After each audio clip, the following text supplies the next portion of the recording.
Bombay is not the Maharashtra city. तमिळनाडूतील भाजप नेते अण्णामलाई यांचं वादग्रस्त विधान. अण्णामलाईंच्या वक्तव्यानं पेटला नवा वाद.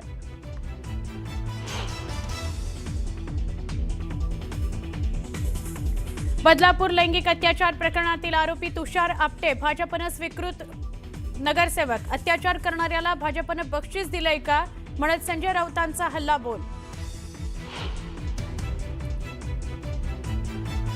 सोबत लढणारे पुढे एकत्र येणार आहेत किंवा एकत्र येणारच नाहीत असा अर्थ निघू शकत नाही. पालिका निवडणुकीनंतरही दोन्ही राष्ट्रवादी काँग्रेस एकत्र येण्याच्या मुद्द्यावरून अजित पवारांचं सूचक विधान.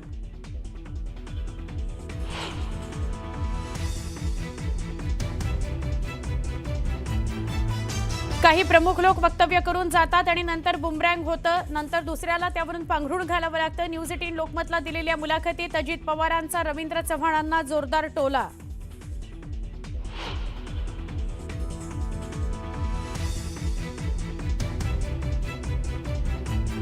छत्रपती संभाजीनगरमध्ये उद्धव ठाकरेंची धडाडणार तोफ. महापालिका निवडणुकीच्या पार्श्वभूमीवर मराठा सांस्कृतिक मंडळाच्या मैदानावर उद्धव ठाकरेंची जाहीर सभा.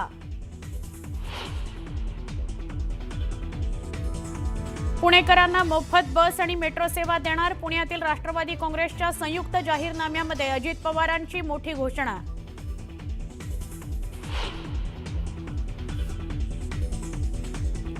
निवडणुकीच्या काळात जालन्यामध्ये तब्बल 98 लाख रुपयांची रोख रक्कम जप्त. टोल नाका भागात एसएसटी पथकाची मोठी कारवाई. आणि मुंबईच्या गोरेगावात गाढ झोपेत असताना घरातील फ्रीजचा ब्लास्ट. आगीत एकाच कुटुंबातील तिघांचा होरपळून मृत्यू. ब्लास्टमुळे लागली आग. घटनेमुळे संपूर्ण परिसरात हळहळ. या दोन्ही पक्षांनी येऊन कुठे काहीतरी आपली भूमिका मांडावी, सांगावी, असं मुख्यमंत्र्यांना आणि या उपमुख्यमंत्र्यांना आमचं खुलं हे चॅलेंज आहे, खुलं आव्हान आहे. हे दोन्ही एकी झालीचे चट्टेबट्टे आहेत. असं जर होत नसेल तर हा पण आमचा आरोप त्यांना सहन करावा लागेल. नवे तर हा आरोप सत्य असल्याचे आपसूक हे सिद्ध झाल्याशिवाय राहणार नाही. भारतीय जनता पक्ष आणि अजित पवार हे नुरा कुस्ती खेळत आहेत. हा जो आरोप आहे तो आरोप देखील आपसूक हा स्टँड झाल्याशिवाय राहणार नाही. अजित पवारांना विचारलं त्यांना की पार्थ पवार यांच्या जमिनीच्या घोटाळ्याच्या संदर्भामध्ये त्या झालेल्या अनियमिततेच्या संदर्भात तुम्ही काय सांगा. तर त्यांचंच उत्तर आपल्या सगळ्यांना माहिती आहे. त्यांनी हात जोडले आणि म्हणाले, जय जिनेंद्र, जय जैन बोर्डी. याच्या उत्तराचा अर्थ काय की आम्ही भ्रष्ट आणि भारतीय जनता पक्षही भ्रष्ट. मुरलीधर मोहोळांनी जैन बोर्डिंगमध्ये भ्रष्टाचार केला आणि मी पार्थ पवारांच्या जमिनीमध्ये घोटाळा केला आणि आम्ही दोन्ही जे आहोत एकाच नाण्याच्या दोन बाजू आहेत असा देखील मान्यता त्यांनी त्यांच्या या प्रतिक्रियेमधून दिलेली आहे. त्यामुळे याला आता काय म्हणावं.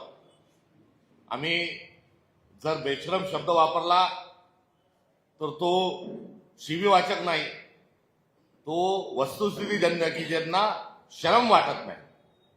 हे सगळं मान्य करताना, आरोप करताना ज्यांना काही पण नैतिकतेचं भान नाही की आपण सत्तेत आहोत तरी महाप्रश्न आपल्या पक्षाला म्हणतो, हा सगळा जो खेळ चाललेला आहे. ती कोणची गाडी होती, पोर्शे का कोणची गाडी,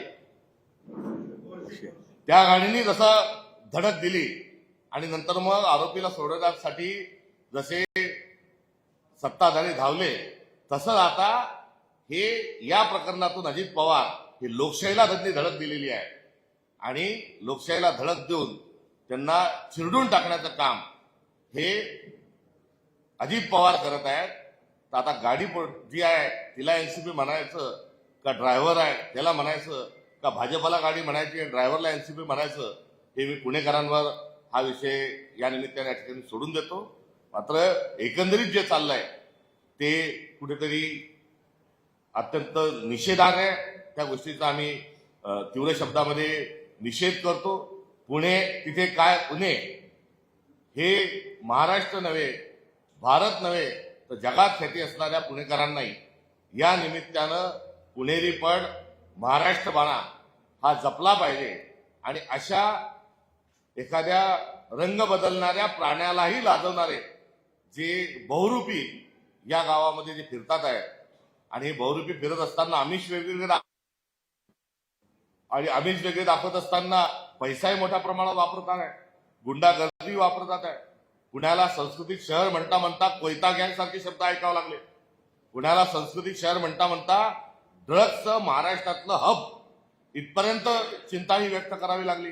आणि आता जर असे सत्तेचे सौदागर हे संस्कृती विकत घ्यायला जर निघाले असतील तर या निवडणुकीमध्ये या दोन्ही पक्षांना बाजूला सारलं पाहिजे.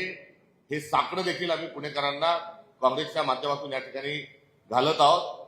या निवडणुकीत महाविकास आघाडी म्हणून पुण्यामध्ये सोबत येण्याचा प्रयत्न झाला. आम्ही तुतारीसोबत जाण्याकरता तयार होतो, मात्र ती पार्श्वभूमी आपल्याला सगळ्यांना माहिती आहे.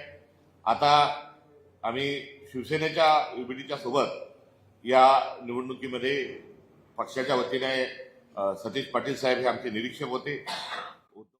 पुढची मोठी बातमी आपण बघूयात. तामिळनाडूतील भाजप नेते अण्णामलाई यांनी मुंबईबाबत एक वादग्रस्त विधान केलेलं आहे.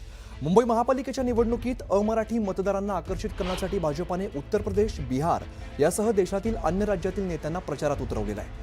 तामिळनाडूतील भाजप नेते के अण्णामलाई यांनी मुंबईतील वॉर्ड क्रमांक 47 या ठिकाणी प्रचार केला आणि यावेळेला त्यांनी Bombay is not Maharashtra city असं वादग्रस्त विधान केलेलं आहे. या विधानामुळे आता नवा वाद पेटलेला आहे. महापालिका निवडणुकीच्या प्रचारासाठी मुंबईत आलेले भाजप नेते अण्णामलाई यांनी एका मुलाखतीत मुंबईचा उल्लेख बॉम्बे असा केलेला आहे.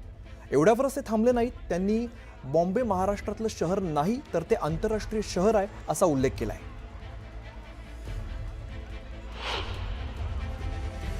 Want a triple engine government. If you look at Chennai, it is DMK at the top, BJP. Bangalore, Congress, BJP. Hyderabad, Congress, BJP. Here we are looking at the only city in our country where a triple engine Sarkar is possible. Modi ji at the center, Devendra Fadnavis at the state, and the BJP mayor and BMC. Because Bombay is not a Maharashtra city, it is an international city. And this city has got a budget of 75,000 crore, not a small money. Chennai's budget is 8,000 crore. Bangalore is 19,000 crore. You need good people sitting in the administration to manage the finance. आणि महाराष्ट्राचे मुख्यमंत्री देवेंद्र फडणवीस जे म्हणतात की सूर्यचंद्र असेपर्यंत मी मुंबईला महाराष्ट्रापासून वेगळं होऊ देणार नाही. बरं का, गर्जना चांगली आहे, पण तुमच्या पक्षाचेच पुढारी इथे येऊन मुंबई महाराष्ट्राची नाही असं म्हणतात, त्याच्यावर त्याने उत्तर दिलं पाहिजे. एकनाथ शिंदेनं उत्तर दिलं पाहिजे, त्यांच्या लोकांनी उत्तर दिलं पाहिजे. मुंबई महाराष्ट्राची नाही असं तुमचे स्टार प्रचारक सांगताय. हा जो कोणी अण्णा फडणा झन्ना मलाही आहे, बरं का, हा विचार भाजपचा आहे का? तो भाजपचा नेता आहे. नेता असेल तर तुम्ही त्याच्या विरुद्ध, या अण्णामलाई विरुद्ध इथे गुन्हा दाखल केला पाहिजे. महाराष्ट्रात महाराष्ट्राच्या राजधानीविषयी तो असं कसं काय वक्तव्य करू शकतो? तर महाराष्ट्राच्या मुख्यमंत्र्याने त्याच्यावर गुन्हा दाखल करून त्याला ताबडतोब अटक केली पाहिजे. त्याला मुंबईच्या बाहेर जाऊ देता कामा. कोणी लुंग्या सुंग्या येईल